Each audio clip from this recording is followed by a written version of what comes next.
Hey guys. I just had to tap in, man. Hopefully, you're having a wonderful morning, evening, night, midnight, special, whatever time this is coming at you. Take this energy now. We all in the same boat. We can start the conversation. We all going to get in this boat today, guys, because I woke up today to somebody. Hold on. Make sure again. Woke up today to somebody actually still in my two bikes. Like, oh man, oh man, oh man. But and it was like anger that wanted to erupt in me was not able to exist as much as I really like feel as though I should be used to. So that was a real trippy moment as soon as I woke out of my bed because I wanted to be like, oh man, but it felt so fake me being mad because it is just a bike, but it does hold a lot of weight to it because that's my car. But since I don't know, I'm just saying that anger that would have usually had me running around in circles and things like that wasn't that much existing in it. And it was kind of scary at first, but I was like, yo, this is what's actually happening. Why don't I feel more about this? It was like that's wild. That's something trippy, guys. But yeah. And also, this podcast show does not promote the use of illegal or legal drugs. Do not recreate anything that you see on this channel. It's all for comedic and it's all for documentation and educational purposes only, guys. Do not do this. But also, I just got off a live stream with True Life. That was pretty cool. We was going over somebody's bad trip, challenging trip, and how important it is for setting just your setting at all times. Because a lot of people, we think we prepare for a lot, but we really not, and we really gotta work. We really working on ourselves every day. I know I'm working more and more on myself, and the shrooms, they'll kick your ass. They'll tell you, man, and uh, if you ain't used to that kind of talk with yourself or used to that kind of communication, it's gonna turn out as a challenging trip. Cause it's like your grandmom just showed up at your house. Your nagging grandmom at that just showed up at your house, just telling you everything. Clean this, clean that, straighten up, do that, do that. And it's like, yo, man, I know, but not right now. Like that's how the shrooms be talking to you. That's how the shrooms. So if I'm ever like giving some kind of advice that you hear, this is just the advice that I take on in my own life, so that when I go into these journeys, everything seems fine. Everything's like cool. When I talk about cleaning the house and things like that, making sure that the dishes is washed, so that I just translate that back to my normal waking life. Cause during my last couple trips, and I just seen this for a while. It's just really embarking on, it's coming down, it's dripping down into this reality, so to speak. It's dripping down, or I'm really making change in that other dimensions. I'm really, or something is really happening. I'm experiencing something that is now making me develop in this life the means of being able to connect those meld those worlds a little more. Like now, if I just want to have an idea, or if I just, ideas are always flooding through my head. Like I'm never bored. I always have a task that I can come up with, and there's always something that I put on myself, especially since dealing with psilocybin mushrooms. So now, if I just want to think of a painting or a picture, it would just pop up in my head. It literally was. I have a shirt idea. I got this awesome screen press. Well, it's an older one. It's still awesome to make, but it's an older one. But I wanted an idea for a shirt, and I had the idea just popped in my head, just a visual of a dragon around the Just Tie symbol, and not just a dragon, but a dragon that I drew about 4 or 5 years ago for one of my books, and it was already digitally written on the iPad and everything. Just had to go on the cloud base, and it was done in about 10 minutes. And I was like, oh, there goes the shirt right there. That idea was just in my head. Now was bang. Now was there. Now was there. And just in every aspect as well, like not being able to conjure up those thoughts of anger and upsetness and things like that by making sure that my life is situated, like the things that pop up during trips, not pushing it down, not saying, oh wow, that's not, I don't want to think about that right now. I don't want to think about that. Like if a feeling is in me, is coming out. It's something that I know is like, yo, this is what has to be done now. And the more that I just flow with it, the easier it is. Like, yo, I got the energy to run for miles. The more I act like I can't run a marathon, the more it's going to be like, the more I'm not going to be running a marathon because it's all about what I'm thinking. And it's going to be like, yo, I don't want to do none of this. I don't want to pick up that thing that's on the floor right now. I'll come back to it. That lazy teenage stuff. But when you just pick it up real fast, now you don't have to keep walking by it 10 times and saying, oh man, you start creating stories on, oh well, I wonder who actually put that there. I didn't put that there. Or I'll get that in a second. Or having self-doubts about yourself would have turned into and say, man, I'm just filthy, I'm just dirty, I'm just like this. That's how I was raised and things like that. But in that back of the that thought in the back of your head, I believe is what's trying to make you bring that dream world to the reality more and more and more and more.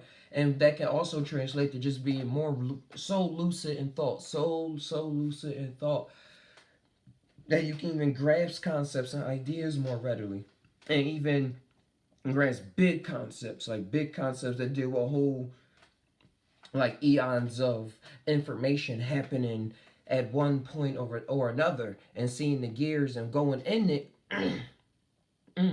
going in it and seeing what's actually happening in reality. Like with the doses that I take, or it could be because I don't know what kind of these are psilocybin LNI mushrooms. For the dose like 1 gram, it feels as though that last trip I was talking about, that at some point I was mapping out this rim a little more. I was able to map out this rim because I wasn't blasted off. I was still kind of here, so to speak. Just tired, just tired, just tired. But I was able to map out this realm and how it works and people and the energies. And I forgot a lot about it, but a lot of it stuck because of how much how crazy I am in my waking life. How much I put attention to what I feel and to the sporadic, spontaneous thoughts that arise in my conscious field, so to speak. I put a lot of attention to all of it. Like I can be stuck on a thought for one day. I still go do other things, but still that thought is repeating in my head as if like this is the mission for the day. This is the side journey for the day. You know, like in GTA and games and things when you have like the mission, then you got like side task, and you can do all the side tasks. And the side task always exists. You can do the main mission, but you still gotta do the side task. Like it's like I'm doing the side.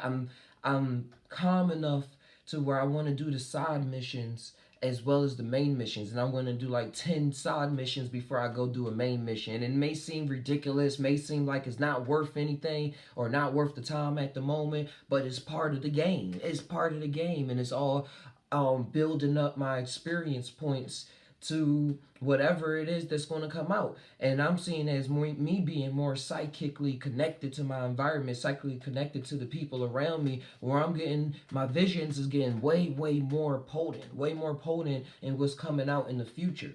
I mentioned this in the trip report where I sat her my daughter voice in my head before she came in. I have these experiences all throughout the day. I really want to write them down since I do these YouTube videos so that we can come out. But check out the past synchronicity videos. Usually when I make a synchronicity video, it hypes me up for like the past 4 days to just write down every synchronicity that happened so that I can give it to y'all. So now that I said that, I'm gonna do that. I'm gonna do that because it'll just be the wildest things, but it's so common to me that I forget it. I just like, oh yeah, it's just, if it's somebody around me like my girlfriend, I'll bring it up as just for a conversation piece. Like, oh yeah, that was cool. Like I just was thinking this and they said that. But in my own world, when I'm just there, just like I'm coming to an understanding. I'm coming to an understanding where this is just, it is what it is. This is just is, and I'm getting happier about it. But I'm focusing on it, and I think meditation and all the talking about it and communicating, sharing ideas is just going to strengthen it more and more for me. So I'm real interested. It's like, remember when I started all this, I wanted to know um, I wanted to be a stage magician and know how to. Thought that reading minds and memories of people was actually real, and there was something to this. And it's really showing me that just tie, guys, just tie, man. Because you have this power, you have this as well. You could do this as well. And I'm not saying go take any psilocybin drugs or anything and go try to recreate this and awaken anything. Do not do that. That's not what I'm telling you to do. I'm just talking about my experiences, my experiences. But shadow clone jutsus, and Mr. Anzio, I forget his name on True Life Stories. Hey, he's on the Discord on there a lot. He was talking about how he felt like he was in one place and another place at the same time. Like in my mind, that's how it is. Thinking Naruto in the Shadow Clone Jutsu, how he was able to. That was the main power, and everybody thought that was wild. He's able to be in multiple places at once. Like sometimes my mind jumps, and I'm in Philadelphia, just standing in on a random corner, just looking around, and I'm like, oh, I remember this. And but it really feels like I'm there. And I used to get start this when it was with acid, but now that I've been going with it, sometimes I try to stay in that spot and like really look around. And y'all know, just for the world out there, that the CIA and things like that, they had remote viewing programs where people would come in and they were able to sit and remote view of location far away and just sketch out the details. And I believe that I'm latching on to that. That's why it was shown to me in the movies and the shows and even the documentaries. And this is what I'm working on. I like looking at Ryan Cooper's videos on astral projection and things like that. But from my own experiences, I would be jumping to random places in my life, random places in my life. And what I'm trying to work on now is honing in on actually staying there, and that just comes with being more calm and more connected with the dream world, which comes with everything else I just said, just everything working together, everything tying together. TAI, not THI like the food, guys. That's how it is, guys. But yeah, I'm gonna go to Goodwill, see if they got a bike there, so I can get back on the journey. Cause nothing going bring this ship down, man. After the stuff I've been through, nothing is really scary like that. So we soldiers over here, we Tai'ers, we warriors, we're humans, we're loving, we're peaceful, we're chaos, we're chaotic, we're everything, all of that in between. And I love y'all guys, and I'm gonna leave y'all with this, man. Drop a like, subscribe, hit that like button. And I'm gonna leave y'all with this. We all tie, but do we really tie? Sometimes I don't know, dude. Sometimes I really don't know. But keep on your journey, keep pushing, talk that tie, tie always. Adios.